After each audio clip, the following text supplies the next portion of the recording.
Yo, what's up mga ka-JD? Welcome back to my channel and it's me, Joseph Danyas. And welcome po dito sa aking Joseph Danyas Vlogs. Very good. So today's video po mga ka-JD, meron po tayong ating reaction video na galing yan sa I1TFC and this is the called Maalaala Mo Kaya's Binishina Katakutan's Story Trailer. Yan. So, trailer pa lang ito mga ka-JD and Blooms. So, sa lahat ng mga Blooms, i-ready po inyong mga tissues at sisimula po natin itong ating reaction video ng ating trailer ng Maalaala Mo Kayo o MMK, The Binishina Katakutan Story. So, nakaka-excite talaga yung ating mga lahat ng mga nanonood ng MMK, diba? So, malapit na. So, malapit na pong ating papalabas sa I1TFC on advance. So, napay tayo natin. Let's go!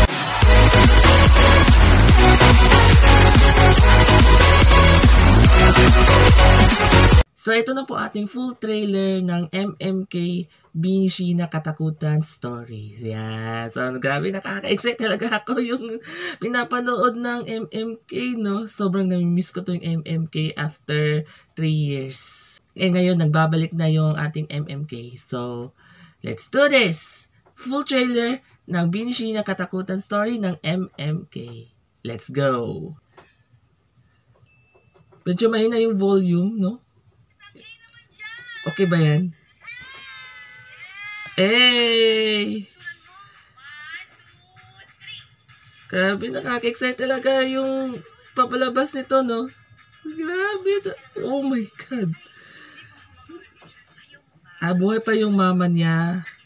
Si Angelica Panganiban ang kanyang role ni Shina's mom or nanay ni Binishina.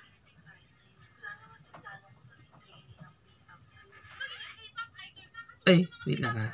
Medyo mahina yan. Yan. Aba! Kompleto yung mga 8. Oo nga no, legit. Legit. Pagkamatay niyan yung... Ay, ito yung pagkamatay ng kanyang nanay niya noong 2020. Pandemic days. Trailer.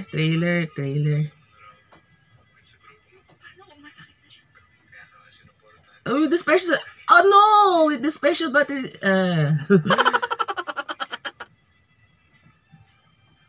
with special party... Oo nga, no? With special participation niyang, The Nations Girl Group. OMG. Oh!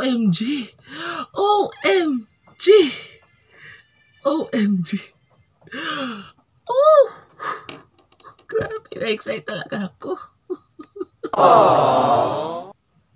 So, ready na ninyong mga tissues, mga ka-JD and Blooms. Sa darating na May 1, bukas po yan, 8:30 PM on advance sa I1TFC. And of course, sa May 3, papalabas ba yan sa Free TV, sa Kapamilya Channel, Kapamilya Online Live, A2C at saka All TV.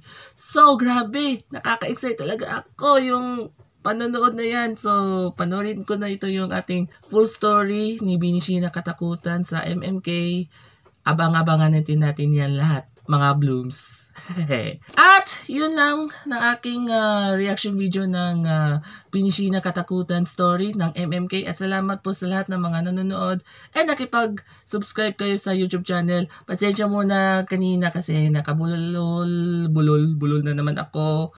Don't worry mga ka-JD and Blooms, may pag-asa pa tayo. Or may pag-asa ba na baka ang puso ko'y mapagbigyan yon. So at yun naman po at makita-kita po muli tayo sa susunod ng aking vlog and gameplays. Thanks for watching. Peace. Shout out po pala sa lahat guys dyan. Love you all. Thank you so much. Bye!